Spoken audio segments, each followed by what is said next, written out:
আরজি করে ওই নারকীয় কাণ্ডের পর কেটে গেছে বেশ কয়েকটা দিন, কিন্তু প্রতিবাদের আগুন কমা তো দূরে থাক, তা বেড়েই চলেছে দিনের পর দিন। সমাজের বিভিন্ন স্তরের মানুষরা আজ পথে নেমেছেন। সেখানে অভিনেতা অভিনেত্রী থেকে শুরু করে স্কুলের ছাত্রছাত্রী কেউই এই প্রতিবাদের থেকে বাদ যাননি।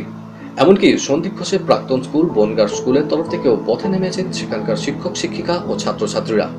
আর সবার মুখে মুখেই সেই একটাই সুর, জাস্টিস ফর আরজি কর।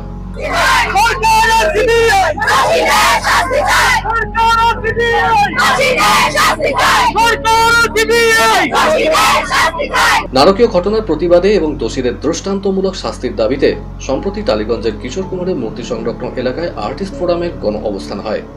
মোমবাতি জ্বালিয়ে চলে প্রতিবাদও। জমায়েতে ছিলেন দেব, পরমব্রত, পাওলি দাম, দেবলীনা দত্ত, শান্তিলাল মুখার্জি, গৌরব চক্রবর্তী, রূপা গাঙ্গুলি, ঋতুপর্ণা সেনগুপ্ত, বনি, কৌশানী, অঙ্কুশ, ফাল্গুনী চ্যাটার্জি, বিশ্বজিৎ চক্রবর্তী, অলকানন্দা রায়, চৈতি ঘোষাল, দিগন্ত বাগচি সহ টলিউডের বর্ষিয়ান কলাকুশলীরা।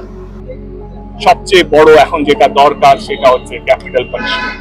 মানুষের মধ্যে ভয় নেই, আর যতদিন না ছেলেরা ভয় পাবে মেয়েদেরকে সব কুকর্ম করতে, ততদিন এই সংখ্যাটা বেড়ে যাবে। একটাই জিনিস যে we want justice, and we want justice in a way that this doesn't get repeated. This incident doesn't happen anymore nowhere in the world.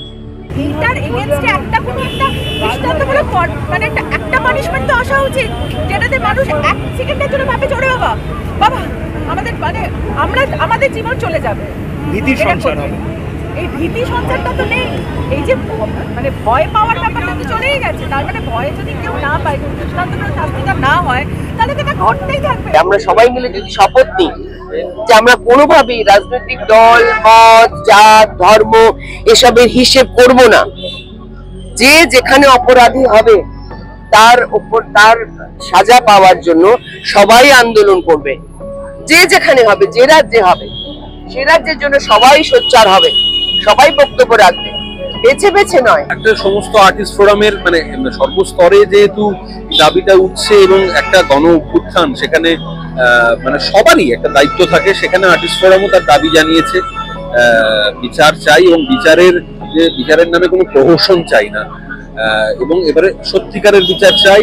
যদি সেটা দীর্ঘমেয়াদী হয়, আমরা একটু অধৈর্য হয়ে পড়ছি অবশ্যই, কারণ আমরা পারছি না। রাজ্য সরকারকে মানবিক হতে আমরা দেখতে চাইছি, কিন্তু তারা মানবিক না হয়ে তারা যারা দানবিক কাজের সঙ্গে জড়িয়ে তাদের জন্য কোটি কোটি টাকা লয়ার খরচ করছেন আমাদের ট্যাক্সের টাকায়। অপরাধী ধরা পড়বেই, শাস্তি হবেই, এটা আমরা প্রত্যেকেই কামনা করছি, তিনি যে রাজনৈতিক দলেরই হোক না কেন। বাদ যায়নি ছোট পর্দার শিল্পীদের প্রতিবাদও। টালিগঞ্জে ইন্দ্রপুরী স্টুডিও থেকে দেশপ্রিয় পার্ক পর্যন্ত হাঁটেন তারা।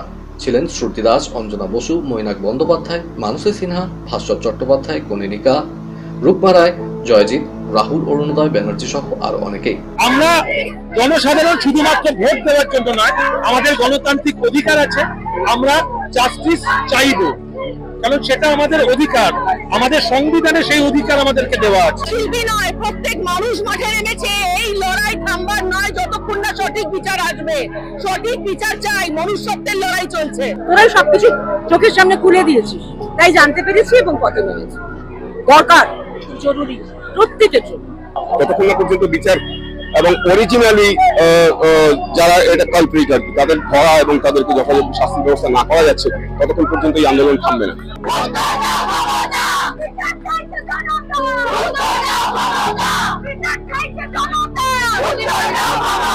সমাজের প্রতিটা স্তরের মানুষের সোজাসুজি আজ একটাই প্রশ্ন, আরজি কর কাণ্ডে আসল দোষী কে?